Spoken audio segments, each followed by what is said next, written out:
बाकी बीमारियों से कैंसर अलग क्यों है? कैंसर में पहले जांच होती है, उसके बाद उसकी स्टेजिंग होती है, तब उसका ट्रीटमेंट डिसाइड होता है। बाकी बीमारियों में ऐसा नहीं होता। उसमें बीमारी का टेस्ट हुआ, उदाहरण के लिए आप टाइफाइड या मलेरिया लीजिए, टेस्ट कराया, उसमें कंफर्म हो गया कि हाँ ये बीमारी है, फिर आपको दवाएं लिख दी जाती हैं कि हाँ ये दवाएं इतने दिन तक चलेंगी और वो ठीक हो जाएगी। लेकिन कैंसर में पहला टेस्ट जिसे हम बायोप्सी या FNAC कह के टिश्यू डायग्नोसिस करते हैं कंफर्मेशन के लिए कि वो जो दिख रहा है वो कैंसर ही है।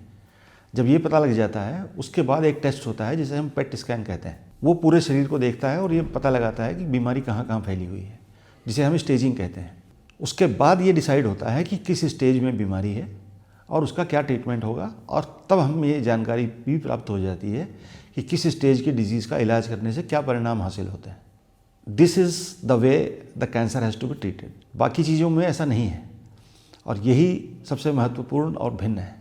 दूसरी महत्वपूर्ण बात यह है, कैंसर के अर्ली स्टेज डिजीज़ में अगर बीमारी कम है या डॉक्टर स्टेज 1 स्टेज 2 भी बता रहा है तो भी ट्रीटमेंट कई बार काफ़ी लंबा बताते हैं।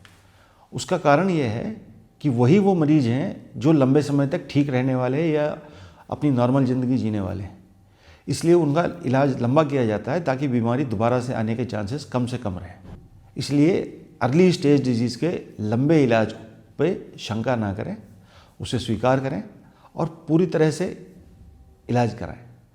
दूसरी महत्वपूर्ण बात यह है, इलाज खत्म होने के बाद कैंसर में फॉलोअप का अपना महत्व है और नियत जैसा भी डॉक्टर ने निर्धारित किया या बताया है उन तारीखों में या उतने दिनों के गैप के बाद चेकअप जरूर करवाएं, जिससे आप ठीक हैं या नहीं इसकी तो जानकारी रहेगी। अगर बाई चांस बीमारी वापस आ रही है तो वो जल्दी पता लग जाएगी।